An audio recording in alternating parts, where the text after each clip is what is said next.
When I reviewed the original HunterX a few years ago, I walked away with an impression of a game that got some elements like its combat, general look, and skill progression right, but fell short in a few areas as well.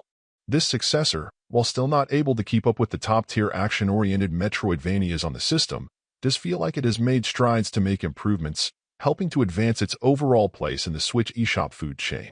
There's absolutely a sense of déjà vu loading this up if you're familiar with the original. The quasi-Metroidvania style of level design is still present, forcing you to do some exploring and then try to keep mental track of which paths you've taken and which you may have skipped.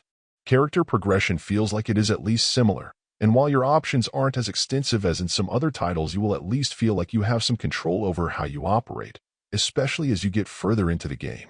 You'll need those skills, and also find some improved gear laying around in spots, because there's no question that some of the bosses you'll run into will make you work to get through them. To some degree, I think that's where one of my issues with the game's challenge level is exposed. While I wouldn't say that taking on the average enemies you'll run into while making your way through the map is easy, compared to the challenges you'll face with bosses, there's quite a gap. In that way, it feels like they've done a poor job of helping you bring up your skill floor in advance, sort of getting used to being able to blow through the majority of enemies without too much effort.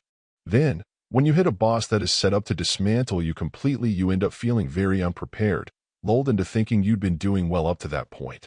This happens in some other challenging games as well, but more so than normal, I really felt the skill gap here, and it made some of the brutal bosses much harder to take in and deal with. There are some other areas that are somewhere in the middle, whether the somewhat nondescript areas you'll go through, making it a challenge at times to keep track of where you are and where you've been, or perhaps the combat feeling a bit stiff. But depending on your tastes and skills, you could also choose to take them in stride. In the end, there are absolutely better games of this type out there.